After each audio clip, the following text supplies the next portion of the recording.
Hello and welcome back to A Celtic World, the YouTube channel for Celtic fans all over the world. From Govan to Ghana, from Montrose to Montevideo. We connect Celtic fans across the planet at these times. Where is that thing? Damn it, I should have had that ready. There you go. Currently these times, although we're thinking in 2024 that we might make a little adjustment to make us more visible, I suppose, in the soup of channels that exist. But that's the current times we go out live. Some of you have told us we're clashing a bit too much with others. So who have we got with us today? Well, we're supposed to be four. Hopefully Kaiser will join us in due course. But we have Paul in Australia. Paul, how you doing? Yeah, really good, Gav.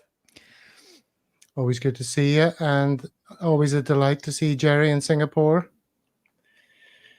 Good evening, good morning, good afternoon, and Merry Christmas. Nice to see you, Gav. Paul? You're sporting the Singapore Thames top that I had on the last show, and indeed a black clover hat, one of which I had on me last week. So I was doing my best Jerry impression. Good man. But I think I lack a bit your girth. I mean, you were talking on the last show about having met me and how I wasn't a fat bastard. So thought I might get a little dig in there. Okay, so let's just crack on with what we've got to talk about. Well, let's have a look at the agenda first of all. First of all, we're going to talk about the Dundee game and a couple of little other things. Then we'll talk a little bit about the Livingston game from a while back. Rome Burns, what could that be about? Stay tuned to find out. And then finally, looking forward to the big game against the Rangers and Celtic socials to round it off. So fun-packed show lies ahead. Who do we have in the comments? Well, bypass the rest and wait for the best. We like that, Red Scotland. Good to hear. And we also have Frank Brennan in, who's getting straight in with the chat about the games. The Dundee games were all about results, not the performances just as well, because the only past master, well, we'll be talking about that. We'll be talking about that. And John Clements is also in the house. And he brings up Mikey Johnson, who'll also be making an appearance later in the show, not physically, but obviously we're going to be touching on that. So Dundee, the Dundee game we just watched, Paul, another 3 points. 3 goals. Got to be happy with that. Well, yeah, ultimately we are happy. And I'm probably going to be a bit more of, I tend to be a bit of a glass half full kind of guy at the best of times. Maybe not to the same degree as Kaiser when he's here. But I agree with the comment earlier that the results was all that really mattered. But I think without going over the top, there's some nice green shoots of recovery. We've created a lot of chances. We moved the ball around a lot better. The intensity has been higher, and whilst we haven't looked, amazing, we've been slack in front of goal, to be kind. But I'd much rather that and the chances being created than where we were, a few games back where we were, look at the Hearts, we were awful against Hearts, we barely created a chance. Whereas now we're creating tons of chances. We're just been a bit poor in terms of front of goal, but. I feel like there's a tiny bit of momentum. Well, we've lost Gav briefly, but that's okay. I'll keep going. We've lost a little bit. Never a bad thing, Paul. Never a bad thing. We've lost a little bit of momentum in terms of, or we've built a little bit of momentum, albeit it's just a tad. But we, it's a good. I feel like it's a good start. You threw me a bit, Gav, by disappearing and coming back. But I was just saying that I feel like there's a tiny little bit of momentum. We're missing chances, but at least we're creating them. So yeah, pretty happy. We'll get into the details in a bit, but yeah, I'm pretty happy. Yeah, because you weren't a very happy chappy on the WhatsApp group during the game. You seem to be full of ire. Well, mainly on the first half, we wasted. Like I watched the highlights again just before I came on. There's a period of 4 or 5 minutes, from 24 minutes to 29 minutes. We should have scored 3 goals. Scales had a good solid header, and he somehow misses the target. Kyogo misses an absolute sitter, and it's a great ball by O'Reilly. And it's a great run. Like, he's been making those runs, but not always receiving the ball. This time he receives the ball and he's in. And, you know, Kyogo at the beginning of the season and definitely last season, he finishes that, it's a definite goal. But he's just a little bit off target with this one. But as I said, much happier that we're actually creating chances. And the play is a bit quicker, both in the Livingston game and in the Dundee game. Players are taking fewer touches. They're moving the ball more quickly. There's a bit more movement off the ball, creating space. So generally, we look like we're kind of getting back into a little bit of form. And if we can keep that going and be a bit more clinical, then there's a little bit to be optimistic about for Saturday, I think. But you're right, I was frustrated first half in both Jerry, matches were you up? because we were poor. Yeah, well, I was just going to say, Jerry, were you feeling optimistic at halftime, given that we had created a bunch of chances? You know, we could have been a few goals to the good. We should have been a few goals to the good. I wouldn't have said I was feeling optimistic at halftime. I actually rewatched the whole game middle of the day today, and I enjoyed it much more on the rewatch, knowing that we'd won 3-0 than I certainly felt at halftime. I felt more optimistic at halftime than I felt in the two games that we failed to put a performance together. And to Paul's point, I felt we're moving the ball a lot faster. I think the last two games as well, it looks to me as though the team's really trying to find Kyogo much faster and getting through balls to him. There seems to be much more intent to try and get him on the ball, finding spaces and getting through when that space does exist. But yeah, I wasn't feeling overly optimistic obviously we're never going to lose that game. I mean, I don't know if Dundee maybe had one shot on goal, if that, the whole game.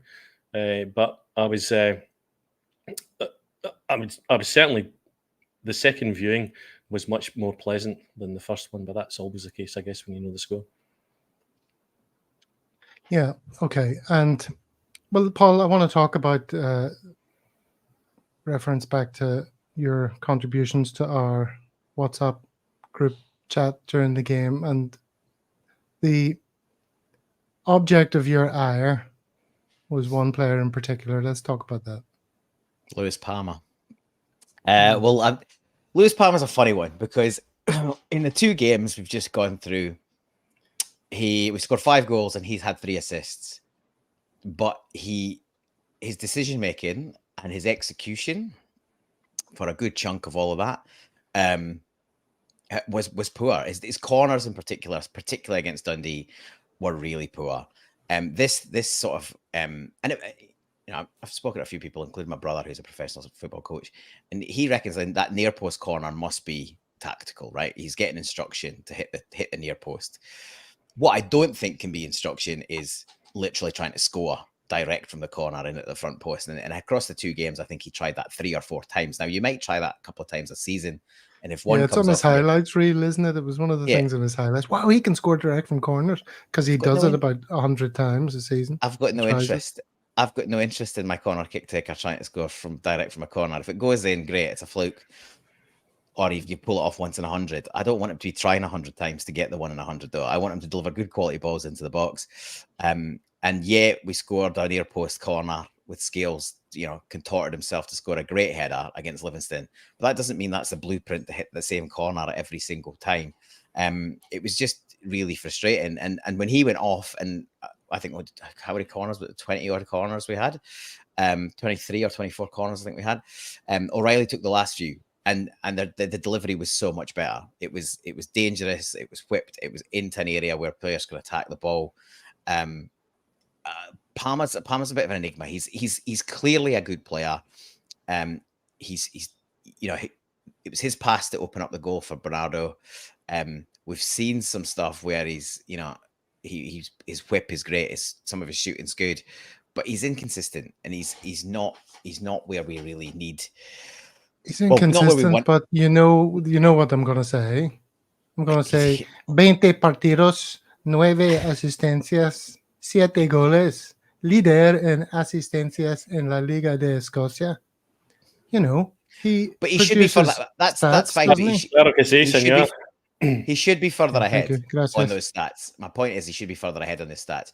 They look, for every great bit of play he's got, there's a handful of bad decision making. The one Just that, as you're another, talking, I don't want to interrupt. I'm going to let you speak, but as you're talking, I'm going to play a little video quietly by Flame, which is "Keep Doubting Luis Palma." No, I'll turn the volume down on this. Oops. so they would make me look So stupid you by can showing all talk. those highlights, but Yes, but because yeah, he is inconsistent, but he delivers. he does. Well, he does deliver, but he that's why he's frustrating, because you know what he can do, and some of the stuff he does do when he's not doing that just beggars belief. Like the one that really annoyed me the other night was the one where he tried the outside of the foot cross to Kyogo when he's got Matt O'Reilly making a brilliant run just inside him. Just slip him in, and then he'll probably square it to Kyogo, and then he's got a tap in. It's just decision making, and he's still a young player. I feel like sometimes he likes the showy thing over the best thing. Like there, the outside of the foot is brilliant, right? But if you've got an easier opportunity, maybe take that. And the trying to score from a corner every time is exactly plays to that kind of showiness over the practicality. And we all love the flash stuff when it comes off. But I just want the decision. I don't want to temper the creativity, but I want his decision making to be better, and that'll come with coaching. So, and we know that Brendan Rodgers is a good, training ground coach. So hopefully he's in his ear and he's sort of working with him on the decision making, because he's not there yet. He's not there yet. But his stats are good, and his stats actually are better than his performances, I think. Well, okay. Well, I'll ask this to Jerry, but it's a question to all Palma detractors from that game. Why don't you direct your ire at Maeda, who did absolutely nothing the whole game on the other wing? Why scream at the guy who was trying over and over again to make something happen and ultimately did? Yeah, Maeda was absolutely pish, if I can use a Jerryism there. I was more frustrated. I mean, Palma was having a go. I totally agree, although I watched the the Brendan interview after the Livi game, because I watched the Livi highlights earlier today as well. And, Paul, as you rightly say, I mean, that front post corner, one goal out of it, fantastic. But Brendan was very adamant that they've been working on that in the training ground. I think Palmer's maybe just can only take one instruction at a time. Maybe that's the only thing that he reckons he should be doing now. And the delivery from the corners when he left from Matt O'Reilly was infinitely better than it had been before. But Maeda, I'm not sure that I was actually going to, when I was watching that game, I was going to try and count the amount of times that Maeda actually found a player with a ball, but I got stuck at one and I got bored after the next 20 minutes passage of play. He was absolutely atrocious, and Yang looked infinitely better, or gave us a much more significant threat down that wing. And we've all had our, I guess, whinges throughout the season about Yang, but Maeda was atrocious, worst player in the park for me. Right. Yes. Well, before we get Paul's take on that, just want to point this little exchange out on Twitter. Normal for Norfolk says, I'd stick with the same lineup if CCV's okay. Maeda isn't suited to those types of games today, but on Saturday against Rangers, he'll get more space. On a side note, I like the look of Dundee's left back. There's a brilliant response here by someone, I can't quite see his name, but it says, you explain why the left back looked good in that game. He was up against Maeda, not suited to that type of game. With open spaces to run into, Maeda looks like a world beater. When he has to rely on his skills with a football at his feet, he's easy to play against, does nothing. Paul. Well, I guess the first thing I would say is we know that Maeda is not the ideal player for that kind of game. He doesn't really, to the points there that you made and other people have made, he's not great against a low block because he's got no space to run into. He hasn't got a trick. For me, he gets a pass in the Dundee game because Brendan Rodgers is not daft. He must know that that's not his ideal game, but he's coming back off an injury. He's definitely going to start against Rangers. He needed minutes in the legs. That's just get him up. You just get him some game time. So I don't really care that he didn't. I don't like. It's not a game suited to I think him. you're holding him to such a different standard, though, from Palma. You've Well, been he's been around for Palma. he's been around for longer and he's delivered for longer, and we know. I know, like Maida. I know some people can't stand him, but his work rate off the ball against better teams gets him a jersey. Until somebody can produce a similar work rate and is better technically and more creative, then he's got a jersey for the big games. He's always going to have a jersey for the big games. And as we've said before, if he's got every facet of his game, then he doesn't play for Celtic. He's a £30 million player, and he's off somewhere else at a higher level. So much like the same would be true of Palma if he could beat a man. Well, of course, but I think whilst Palma is producing more at the moment, Maida's got more credit in the bank for me. And if players have got it in their locker and don't deliver it regularly, then I am going to hold them account on that, because at a club like Celtic, you need to perform consistently week in, week out, or you should have to keep your place. And at the minute the squad's thin, we know we need extra players, and we know Brennan's not happy with what he's got, and we've got injuries to key players. And that's why Palma hasn't really got much of a threat to his position at the minute. But if we sign a couple more players and we get players back for injury, he is going to have to fight for a place. So he is going to have to perform week in, week out at a higher level than he currently is. And if we just want to beat the Livingstons and the Dundees and scrape our way past the other lot to win a league, then he's absolutely fine even in his current performances. But if we want to be a better team, which we should all want to be, he's got to up his game, as does the whole club. And that includes Maida. But I'm saying Maida's coming back off an injury. His first 90 minutes, he needed the game. He needed the game time, and he'll be needed against Rangers.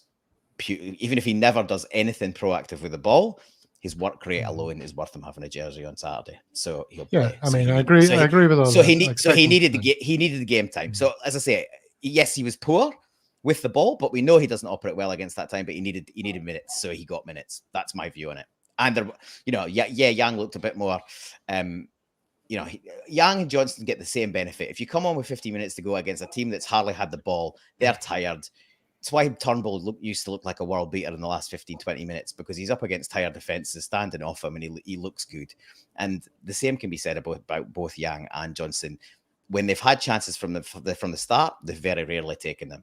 So my view is Maida's still the man with the shirt, as is Palma. My concern for Rangers, and we'll get to that, is the sides of pitches that they'll play on, because we know how good Maida is at keeping Tavernier under wraps.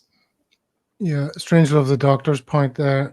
Why does every opposing side brick it against him? Jerry, do you think Dundee were bricking it against him, or did the young Liverpool reject have a comfortable enough night? No, I think he had a comfortable night, and I don't think they're bricking against him. But and I totally agree that he's got to start against Rangers. But and to Paul's point, he's got absolutely no space to go and play in. So I mean, and his first touch was way off it. But he, I do think that, again, any team where you've got any kind of space in the pitch and you can get a ball. I mean, the road runner will chase down a ball and he'll cause people concern. His work rate, again, against a team that aren't sitting on their own 18-yard line, his work rate against any team that doesn't do that is, I think, essential to the way that we've played the game since he's been in the team. No one's got the work rate or work ethic that he's got. So I expect to see him chasing that Rangers defence all over the park come the weekend. Okay. All right. Well, I think that's Palma and Maida dealt with. Let's move on to another hero of the hour. This is, of course, Ian, Gastro Celtic's favourite protege, Mikey Johnstone. Magic Mikey, Celtic Football Club, put up on Twitter, and the responses I thought were quite interesting. The Green Fox still owes us for, I think, 4 years of pathetic, effortless displays. Good goals today, well done. But I'll no be fucking kidded. Get him out in January. And let's not start that patter. Yeah, Magic, because he'll disappear for 3 months now. So there's quite a lot of that going on, as you would imagine. It's not all negative, though. Oh, well, maybe this page is.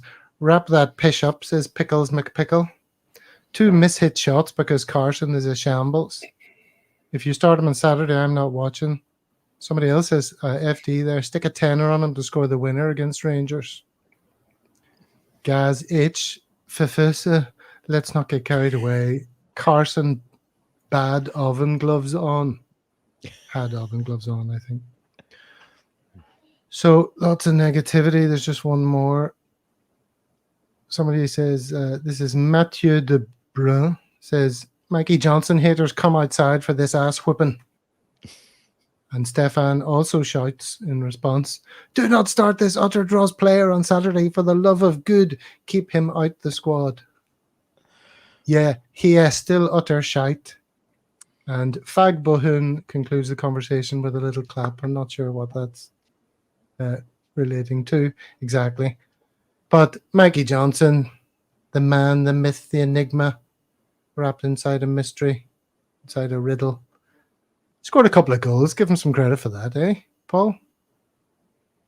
Yeah, he showed intent when he came on, and he's another one that's deeply frustrating. I'll start by saying I don't think his future is at Celtic, but he showed in that little cameo what he is capable of. He has got the ability to run at players, put them on the back foot, and worry them.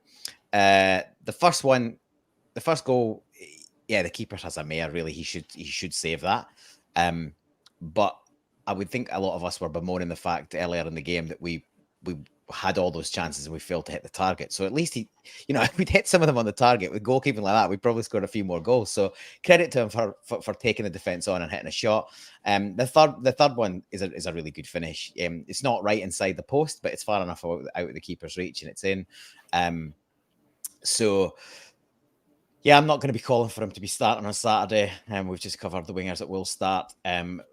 But with the sort of relatively threadbare squad we've got at the minute, I think there's a place for him on the bench. As I said, against teams that are tiring and players that are, maybe just starting to lose a little bit of concentration. If he shows that kind of intent, I think we also saw that coming off the left's obviously his preference. When he's been playing and he had those little run of games, he was asked to do it off the right because Palmer was the first choice, and Maeda was obviously injured. Have given him that preference to cut back on his right foot and step inside and shoot at goal. Clearly he had end product. So I think he probably, that's good enough to get him a place on the bench. And depending on how the game pans out, he maybe comes on in the last 10, 15 minutes just to freshen the legs and maybe have a crack at a tire in defence. But hopefully we're home and hosed by then. Yeah. Well, Jerry, what do you think about the long-term situation? There's bound to be clubs out there looking at him thinking, he's 24, comes on and scores goals. He can run. He's got quick feet, He's playing for Ireland. And Celtic don't seem to want him. But I reckon it's probably English League One. I think it's probably where he's, maybe a lower end championship team. And I actually think the oven gloves, if that's what we're calling Carson oven gloves, had a decent save from him as well. So he did have, to Paul's point, he had 3 shots on, scored 2, and made the keeper make a save for 1, which is more than any other Celtic player did. So again, a cameo coming on. He did show intent. He is tricky when he's running at players. He's very predictable, though. I mean, again, not in Palmer's defence, but Palmer a few times in that Dundee game actually went the outside and got a ball across the box with his left pin rather than cutting inside and trying to do something magical with his right. But I mean, he definitely, to my mind, he certainly doesn't have a future at Celtic. I think we're, the years for him having a future at Celtic were probably 4 or 5 years ago before you're probably ladder a stocking over the course of the next couple of days and be out again for another 3 or 4 months. So he's got a pretty poor injury record as well. Well, here's Frank Brennan invoking the true meaning of Christmas, which, as we all know, is a deeply religious time. Jesus, he showed intent, Fifisa, and so are we all now supposed to get on bended knee and hail the Messiah? Nobody's hailing the Messiah, from what I can see. But people are getting upset that anyone's even congratulating him on his 2 goals and saying, well done. Very pleased for him. very pleased for him. And maybe goes to a Spanish club and he changes his name to Jesus. Then maybe he does become the Messiah for one of them. But pleased for him. Pleased for us that he helped us wrap up the game, and that the changes that Brendan made made a difference to the game. Because again, I didn't at 1-0. I didn't think we certainly weren't going to lose that game. But the way we've been playing recently, you're always nervous. Right, and also in the spirit of Christmas, as you know, we put together a little ditty, a little Christmas tune. It's time for Frank to turn his sound down. We don't have many more opportunities to play it. This is probably the last one, unless we just keep it going and make it a regular feature, Paul. Play it every episode until the depths of summer. But this is our little Christmas number one for anyone who hasn't heard it. Here we go.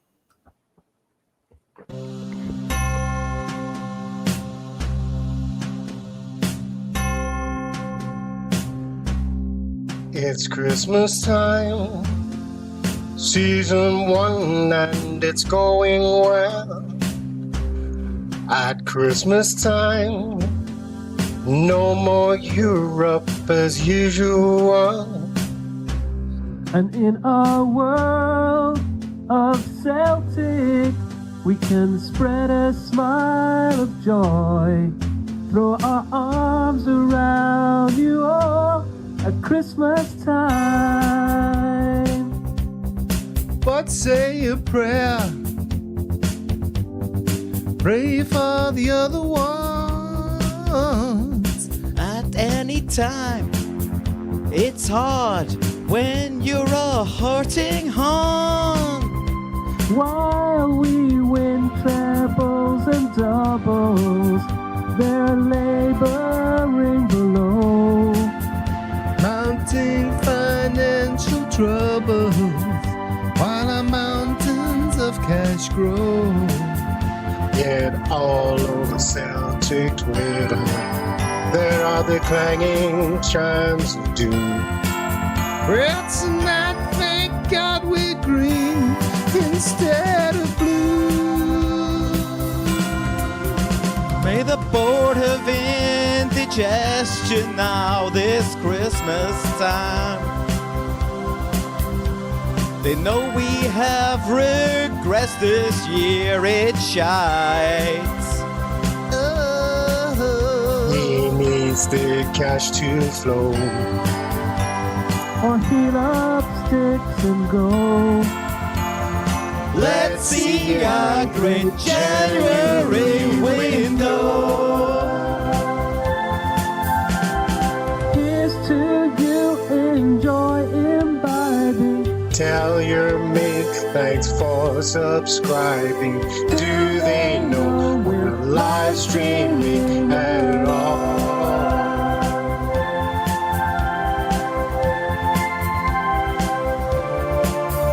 The Celtic world, here's our festive cheesy song. The Celtic world, cheesy songs the whole year long. The Celtic world, we all live in different countries. Celtic world, some are smart and some are not.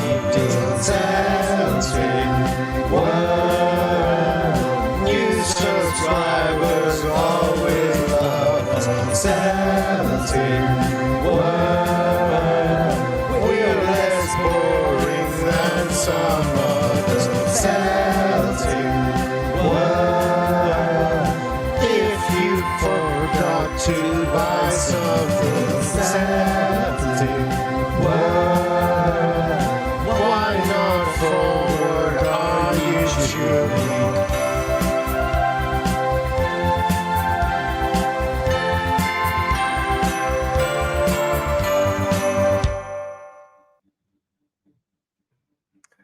There you go. Jerry, you're still muted. I wanted to ask you, is that your first time viewing that? You seem to be responding like it was a new revelation to you. It was my first time viewing that. It was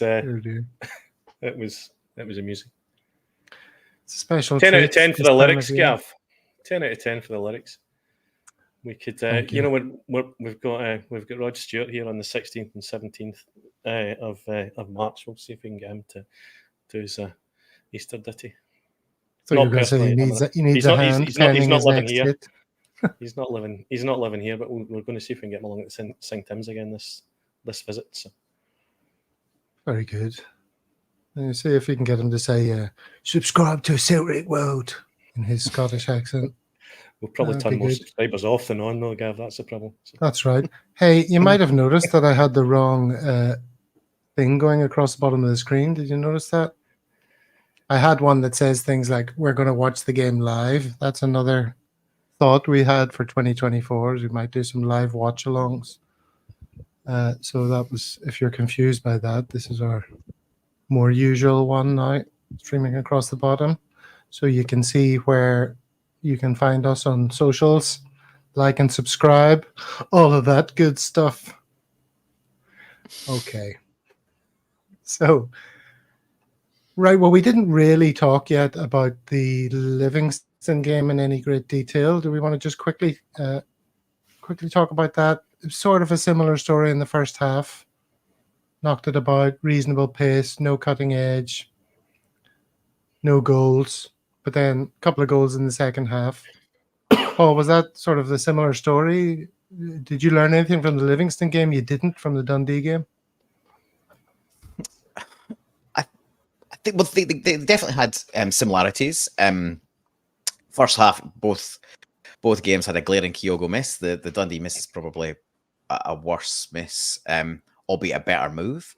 But you had that chance middle of the first half where he's sort of 7 yards out and he hits it low with both a defender and the goalkeeper at that area instead of just lifting it up.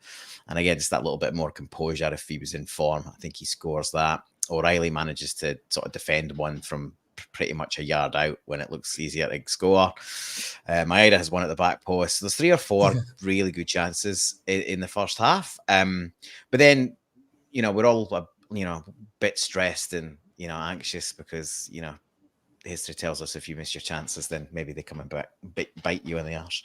But 10 passes into the second half and the ball's in the back of the net. And I watched that go back today, and apart from CCV, who takes 2 or 3 touches until he decides to square it back to Scales, every player in that's 1 or 2 touches until it reaches Palmer when he goes on a little dribble and then delivers a really good ball in. And yeah, Kyogo's timed his movement back to sort of Kyogo of old, and he gets the crucial touch and he scores a really good goal.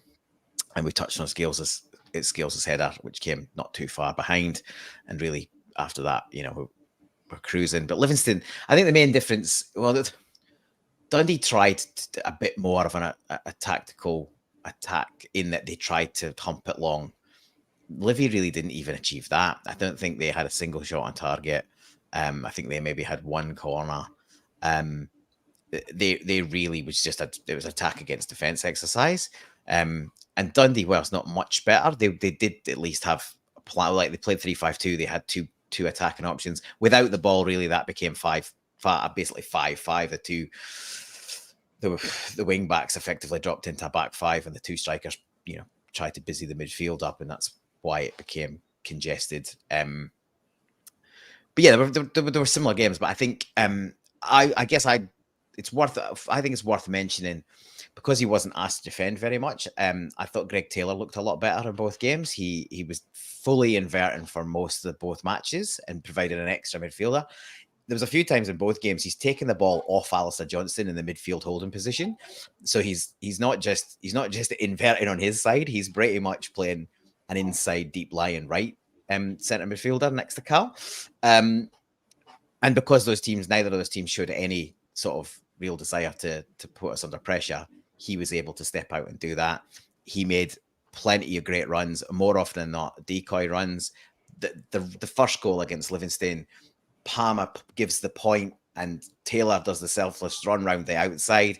He sells pretty much the whole Livi defence. You watch that back, the fullback takes 2 steps that way. So does the first centre-back. And even the middle centre-back sort of got an eye moving. He thinks the ball's going to go there and come in flat.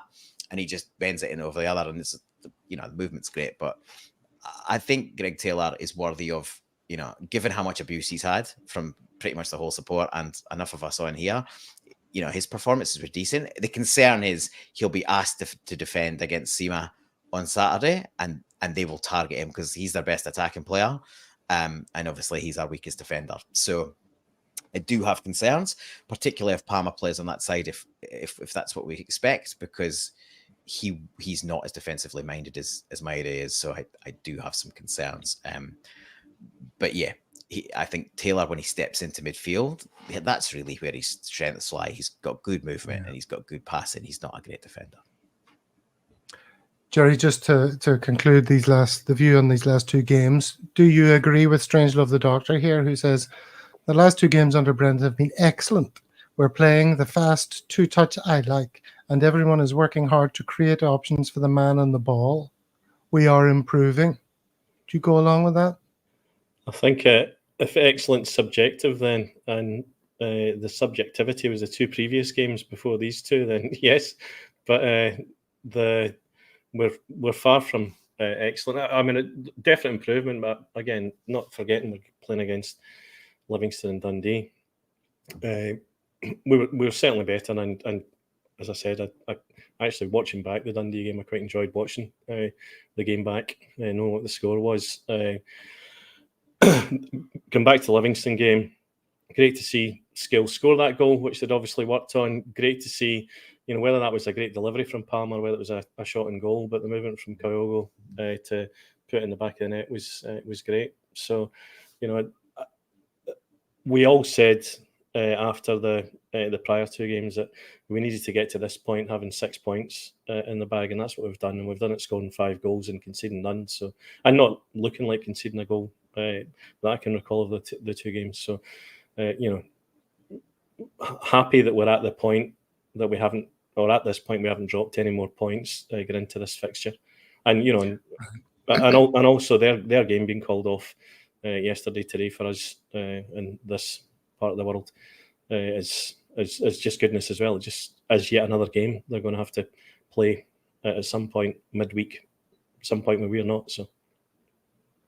Okay, well, we'll come on to the Rangers fixture in due course. Couple of little things to deal with first. The first one of those is a complete and utter tangent. I want to talk about this. Now then, I have watched and enjoyed pretty much everything he's ever done, Ricky Gervais. From the first time I saw him on the 11 o'clock show, The Office, Extras, XFM, all brilliant. All the way through his meandering journey, I've watched it all, even if it was Derek and Afterlife, which weren't always great. So it's with a heavy heart that I have to reveal that I found his new Netflix special absolutely crap. Tiresome. And worst of all, completely unfunny. And I know people have been remarking on his decline for ages, but I always refused to fully accept it. I was a bit of a defender. But I'm left with no choice now. It's one of the worst comedy specials I've watched, and I gave up halfway through. And Paul, I know you're feeling a similar sense of loss. My condolences to you. Let's discuss. Yeah, I'm same, Gav. I'm a massive fan. I've seen him live. Saw him on the Fame tour in the UK before I relocated out here. Stumbled upon The Office when in its first season on BBC Two, I think on first or second episode, and I because it was that time zeitgeisty of a time where there was all those sort of fly on the wall documentaries, and for a few minutes, I wasn't 100% sure whether it was a mockumentary or, because obviously he wasn't known, none of the cast was really known, albeit most of them have gone on to great things since. So yeah, I'm a massive fan. I still watch the Golden Globe stuff from down the years because he was brilliant at that time. But on that, some of the Golden Globe jokes have been recycled and fleshed out into bits in this special. Some of the stuff is barely, they're dad jokes of, dad style jokes that have crass that have been made for probably over 10 years. And some of it just, I think it's almost, to me, it's like the more he's, got himself in with Netflix and the specials, and obviously that's a huge global audience, but it's just, it's been a race to the bottom on the lowest common denominator. And I saw comments all over Twitter, you know, saying it was a great special, first thing they'd seen, and they thought it was brilliant, a great, you know, can't wait to see other stuff. Well, if you think that's good, you're going to probably be disappointed when you see the other stuff, because it's not, it's much more intelligent and nuanced and you know, clever. I was really, really disappointed. I watched it in 2 parts, actually. We started watching it and then some mates came around, so we put it off.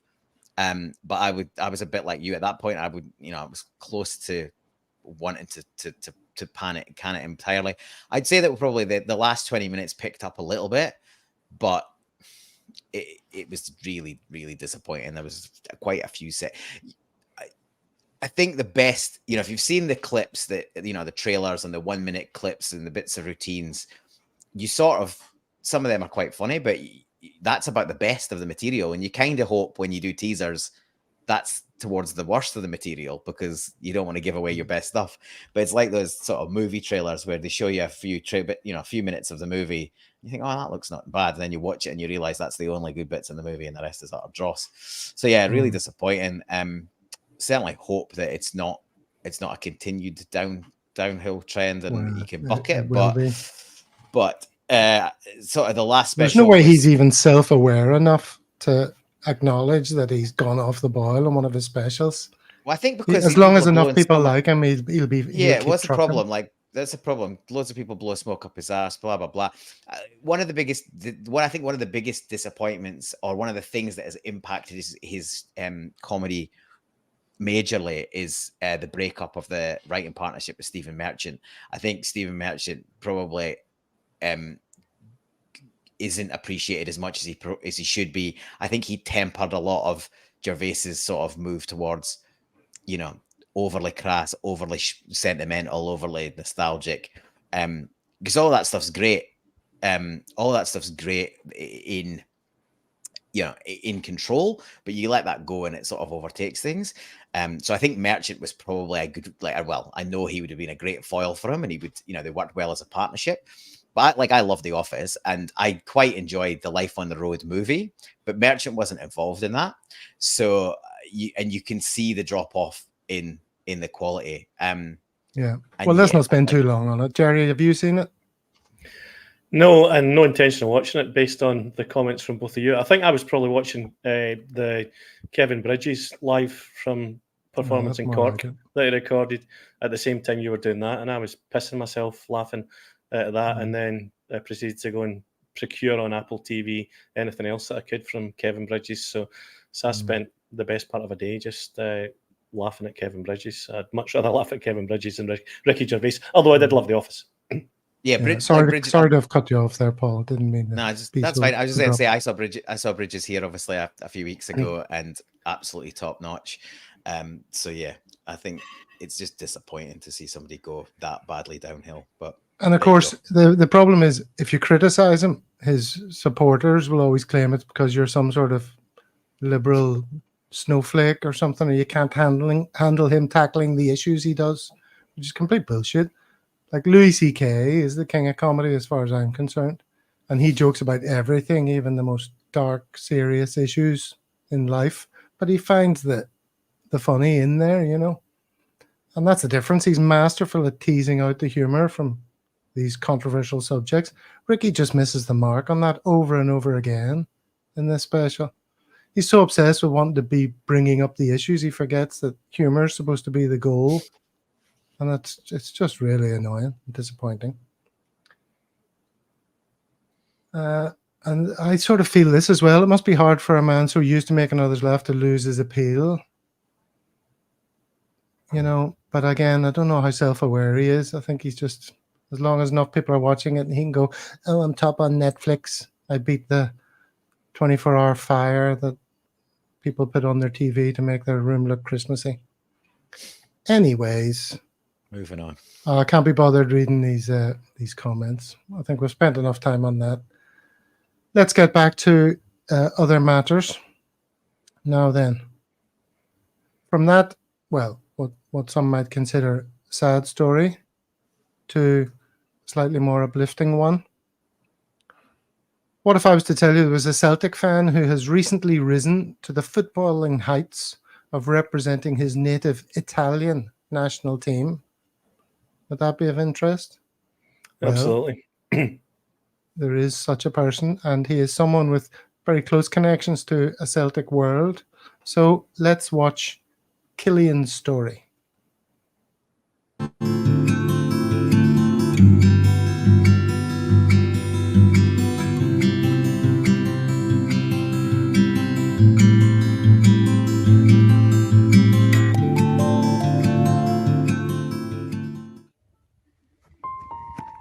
My name is Killian.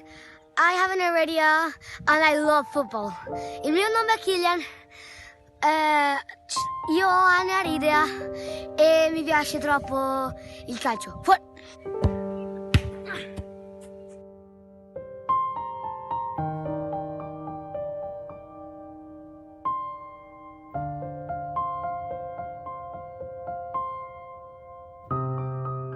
A big shock, yeah. It was quite. It was hard to take at first, but I just noticed when he was just a few months old that he wasn't really looking at things. He wasn't looking you in the eye and that kind of stuff. So we were a bit worried about what was going on, and we went for a few tests. He got a few brain scans and a few things, and then eventually we went to an eye doctor, and he said to us he's got this thing called aniridia. Didn't know what it was, obviously, but it just means you've got no iris in either eye, and all the light gets in, and you've also got very low vision. There's other things that can come with it as well, but he gets regular eye checks all the time. So yeah, we found that out pretty much. He was 4 months old when we found that out.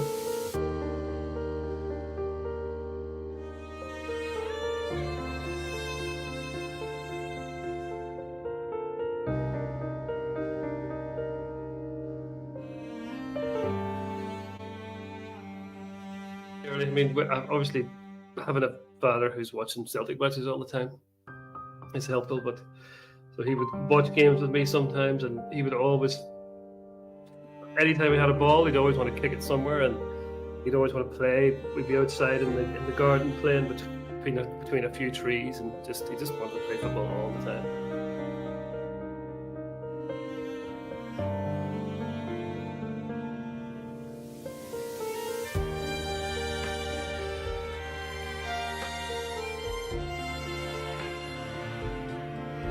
Obviously, I'm a Celtic fan. I learned about Celtic from my dad. I'm 14 years old. I am partially sighted. I have an eye disability, which is called aniridia, which means I don't have an iris, which is the color part around your pupil. I play for Real Avellano, which is my local team, for the under 15s.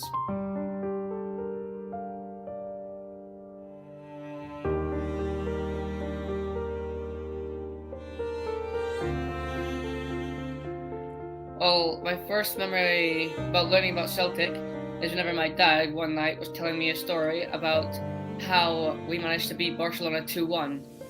I haven't been to Celtic Park, but last week I did go and watch us play in the Champions League against Lazio.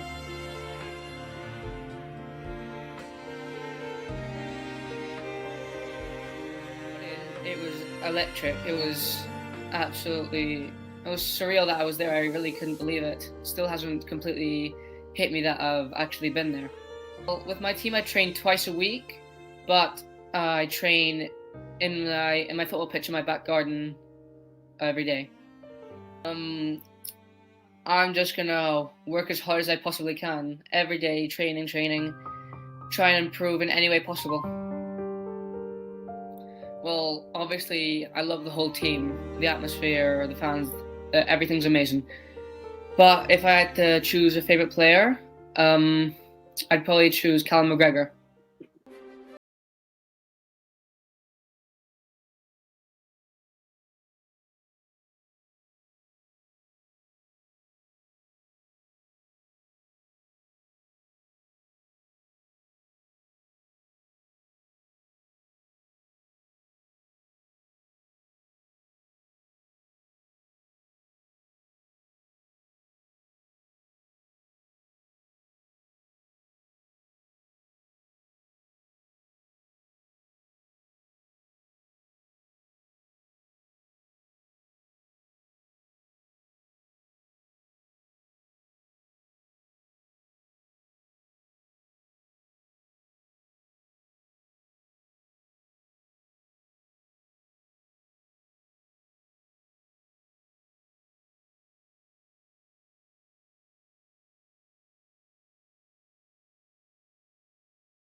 Very good. Jerry, your reaction? It's inspirational. What a kid. What a kid. Heartwarming. It must be hilarious when he's out, when he's meeting up with his, Italian teammates or whatever, and who do you support? And they're like, oh, Juventus, Milan. He's like, oh, Celtic. Yeah. They must be like, do a double take. What's that now? Yeah, no, it's great. Mickey I've seen loads of videos with the two of them throughout the years in the back garden recreating iconic Celtic goals, or just other goals from, famous goals from football, and Mickey overlays commentary on them and stuff. It's really entertaining. That's good stuff, isn't it? Uplifting kid, just wonderful. Very good. And the two of them were at the game in Italy recently, as you saw. Stuck outside for bloody ages, missed the first 20 minutes. So that was nice in the spirit of Christmas, wasn't it? A little bit uplifting. Nearly set me off, Gav. It's okay, It's Paul. unfinished, This though. is a safe space. You can, if you feel the It is need to shed a tear, you could. It is unfinished. These Yeah, stories well, just beginning, right? So Yeah, I'm a big softie at heart, so yeah, it doesn't take much to set me off. But yeah, great story, and yeah, fair play to both Killian and obviously Mickey. He's obviously done a great job. Some finish. I used to play up front, and I'd be proud of that one. It's a good That's a great finish. strike in the He could top teach corner. our boys how to finish. The amount of space that there is to shoot for in the Yeah. goal. Huh? hopefully we get that amount of space at the weekend, Gav. That'd be nice. Well, let's move on to that then, Jerry, shall we? You're keen to get on to the Rangers chat. Well, in my notes here, my first question is the Rangers game. What's at stake? Jerry, you answer that. Well, aside from anything else, you never ever want to lose against Rangers, do you? So, pride, passion, all that kind of good stuff. I think in terms of the way the season, and the other thing I would say is that Brendan very, very, very rarely loses against Rangers. I think his record against Rangers is in the league. I think is played 11-1-8. Drawn 3, lost 1, and that was a meaningless game at the end of a season when we won the league at a canter. So I'm hopeful that he can go and do the same. But I mean, I've been nervous about the Rangers game since the Dundee game finished. And in fact, I've got my son here who lives in Sydney, Celtic daft, and there's a bit of us that wants to fast forward and just get that game done and over with, and hopefully 3 points in the bag. And there's a bit of obviously you wake up that morning with the butterflies in your stomach, no matter how well you're doing in the league. And I think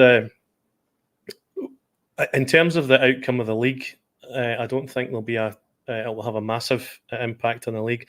I do think that we'll strengthen we've got to strengthen in the window, and I think Brendan knows the areas that we need to strengthen in, and hopefully he gets the backing of the board. But we'll have about 50 people down watching the game on Saturday night, Gav, so in Singapore. So it'll be a dampener to our pre-Hogmanay celebrations, or we'll have started Hogmanay by the time by the time you leave the pub. So it's the most important game this week, I would say. We need to get a result.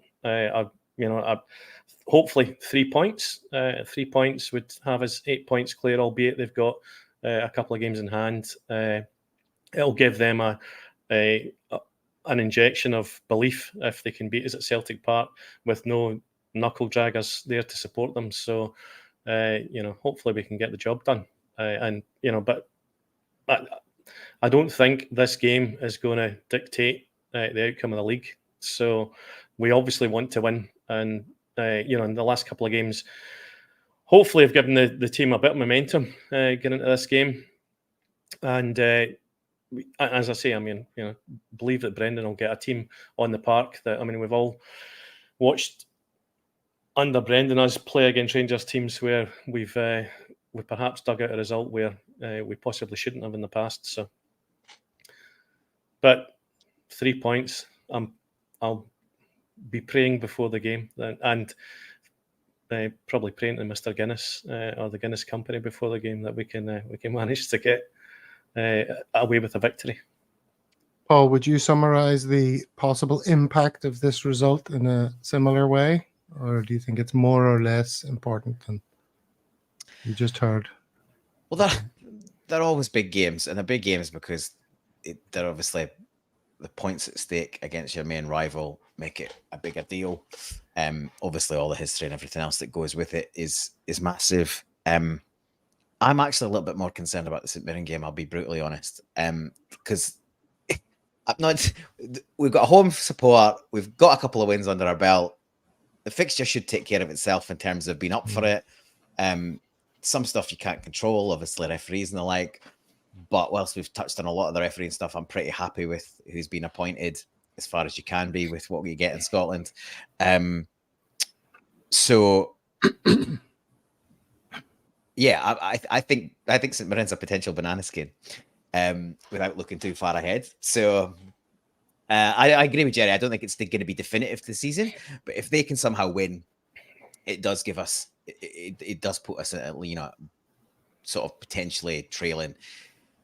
We'd still be ahead, but they'd have 2 games in hand, and we'd only be 2 points ahead, wouldn't we? So there's a lot at stake. There's a lot at stake for both teams. It'll, I think we didn't expect much going to Ibrox, and we somehow dug out a result. And I feel like there's a bit of a similar kind of attitude here. But in games that matter at Celtic Park against them lot, I can't really think of one that has kind of not gone up to at least a draw. So hopefully this isn't the start of it. I'm not going to be as bullish as I probably have previously been and say, we should stroll it. It's definitely going to be more on an even keel, but I'm still relatively optimistic that we can get a result. Okay, well, we'll come back to score predictions in a moment. Jerry, you submitted a video to accompany your musings on the impact of this game. So shall we watch that? Let's do that. Or Serge on the line. How's it going, Serge? Good evening, pal. Basically, obviously, regarding this, I've got a wee bit of a rant. Okay, now I've been at Ibrox today, right? Now I'm a Rangers fan. I wanted this game on, but I can categorically confirm it, and I've seen the pitch. The penalty spot isn't waterlogged, right? It's nothing to do with the penalty spot being waterlogged, right? The pitch is playable. That's a joke, by the way. I'm sick of Celtic conspiracy fees about a day's extra rest, right? 2 seconds later. See these games that run about New Year are fixtures. Celtic always seem to benefit from fixture relief. Mainly New Year, but some other times now. I get the conditions are bad coming down the A9, but even the aliens in the sky knew that Storm Gerrit was coming. Ross County North come down the day before, because you know even if the train down or the plane down, right for Inverness, because as far as I know the trains are still gone. And it's just a joke. I had people in a left in Glasgow coming up from down south, and now they're saying 150 miles Germany and the game's off. And at the last minute, it's a joke. And my whole point is, we keep hearing Rangers are getting favours, penalties this, penalties that, right? That Celtic will have done. Celtic get away with blue murder with fixtures all the time. If it was the time with Ange, and it seems to be where Rangers can be in the ascendancy. Wow, he needs to curb his enthusiasm, does he not? Jerry, your response to Serge? That's a wind Yeah, up. it's got to be a wind up. Yeah, it's got. Well, if it's not a wind up, I mean, he's. And it was. I just thought it was. Yeah, it could well be a Tim Poster San Fran Celtic. It wouldn't surprise me, but it was fucking amusing. It made me smile, that's for sure. And they're totally paranoid. I mean, they are totally paranoid. The unseen Fenian hand at play every possible opportunity. So it was amusing. Well, Paul, this is something that you also submitted on a similar note. Talk us through this. Yeah, so the post that's just out of shot is obviously the official Rangers posts saying the game's off, and then Blue Tick Chloe goes, if our pitch has been proven playable and the weather forecast was announced well in advance, then it's solely Ross County's fault for poor planning, nobody else's. They should forfeit the match at the default 3-0. And Chris Cafferty, I thought was just a belter. Would one of the goals in the 3-0 forfeit be a penalty? So yeah, I just thought that was a good crack. But yeah, they're and like Celtic fans have obviously been just dropping the line in and going for a fish with the whole you've got your extra days, because that was the thing. It was like, oh, they've got an extra 27 or 29 hours rest. It's unfair, all of this. And now obviously Celtic fans jumped on the wind up and said, well, now you've got a 6 days extra rest, so you should be delighted. It's just hilarious, right? That, like, whatever way it lands, it's to our benefit, the way they would spin it. So, and they got to spend Christmas Day with their families as well. So, unlike the Celtic players. Strange Love the Doctor says he drove back from Arbroath yesterday and can confirm the travel conditions were completely unsafe. Roads flooded, trees strewn all around, cars overturned in ditches. That was Rangers travelling. That was just the Rangers travelling support, taking their ire out on people that were travelling at the game. Because when I first read that submission of yours there, Paul, I was thinking, it is on the travelling team to get there. How bad can it be that they weren't able to rock up? Well, I've even found myself wondering how unreasonable is not the suggestion that they should forfeit the game necessarily, but it's up to them to get there. Well, I've heard an account where the team were there. Like the team and the manager were in Glasgow, but backroom staff and fans weren't. And if fans have got tickets and can't travel, then typically ultimately it comes down to the police. The police decide if a game goes ahead or not, from a safety point of view. And if the police deem a situation unsafe, then that puts the game off before you ever get around to how good the pitch is or otherwise. So the police have obviously made a decision that they don't want people on the roads unnecessarily. The Motherwell Aberdeen game up at Pittodrie got put off as well. Obviously that would have been traffic heading the other direction up the A90. And yeah, by all accounts, yeah, it was pretty terrible. So it is what it is. I think, yeah, like Jerry said right at the beginning of the show, it's another fixture that they have to find room for when they'll be bemoaning the fact that they're fighting on all fronts and the SFA aren't helping them out or the SPFL aren't helping them out. Yeah, just cry says more. The wee elephant in the room is that it's only a must-win game for us, not them. And so they'll be perfectly happy with a draw and, of course, ecstatic with the unthinkable. I don't know why it's more of a must-win game for us than them, necessarily. I think he's probably alluding to the 2 games in hand, but you'd much rather have the points on the board. They probably would be happy with a draw, no fans, and away from home. Yeah, they'd be ecstatic with a draw at Celtic Park with no fans away from home, irrespective of the form getting into this game, I'm sure. But as you say, a bird in the hand is worth chewing the bush. So let's have some score predictions. You've been spending too much time on Gervais's recent material with that kind of nonsense. That's straight from what's his name, Blind Boy Boat Club, the Blind Boy podcast. Score predictions. Go on then, Jerry. 1-0 Celtic. Liam Scales. There you go. Are you going to have another 80 quid on it? $80 on it? I think we will. Okay, Paul. I was robbed the last time, as you know, Gav. Mm-hmm. I'm gonna throw out that it all clicks, goals start flying in. Obviously, we can't defend, so we'll let in some 4-2 Celtic. 4-2. Funny, I was going to go down a similar route. I think they will definitely score, probably more than one, and we need to score more than that to win. So I was going to say 3-2, but I think it could be a bit of a humdinger. I was starting with 3-2, and I thought I'd get a bit cocky and push it up to 4, be a bit extravagant. But not because the football's going to be brilliant from either side, but just like mistakes all over the place, lots of crapness, and 5 goals. But I think they'll come out, right. They certainly won't sit in like Livi and Hearts and Dundee, so they'll come out to some degree, and that does suit us. There'll be more spaces to play in. There'll be room in behind. Neither team defends great.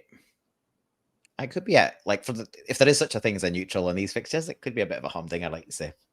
But I will be at the Celtic Supporters Club in Perth with another 200 or odd. 200-ish, maybe 250. I don't even know how many will be there. And I'm going to put you under pressure by asking you live on air. Are you going to be making a video of this experience as was previously noted? I will probably take some videos. I don't think they'll be doing full-on interviews per se, but I will take some jumping around videos. Here's me on the way to the CSC. That sort of thing. We might do some of that. I'm going out relatively early, so in Jerry style, I might be reasonably well oiled by the time the game comes round. Which what time's relatively early, Paul? 3-ish, maybe 3-4. Oh, that is early. That is early. 8:30 kickoff. So we'll probably be in the pub by 3:30, 4 o'clock. I would say. Yeah.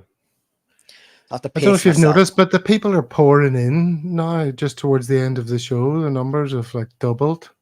Yeah, that very much suggests to me the timing of our live stream could be improved. Maybe Kaiser's just posted again that he's on.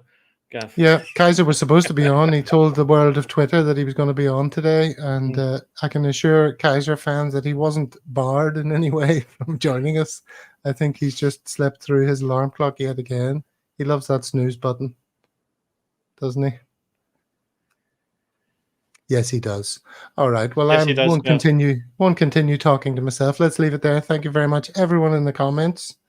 Thank you all of those who've joined us early or late in the show. If you were joining us late, look back at the show after we finish, because it's chock full of amazing free content. And feel free to like and subscribe. All right. Until next time, which will be after the Rangers game. Good luck, everyone. We're all together on this one. And we'll see you on the other side for much festivities, let's hope. Cheery bye. Hail, hail. God bless. Cheers. Hail, hail.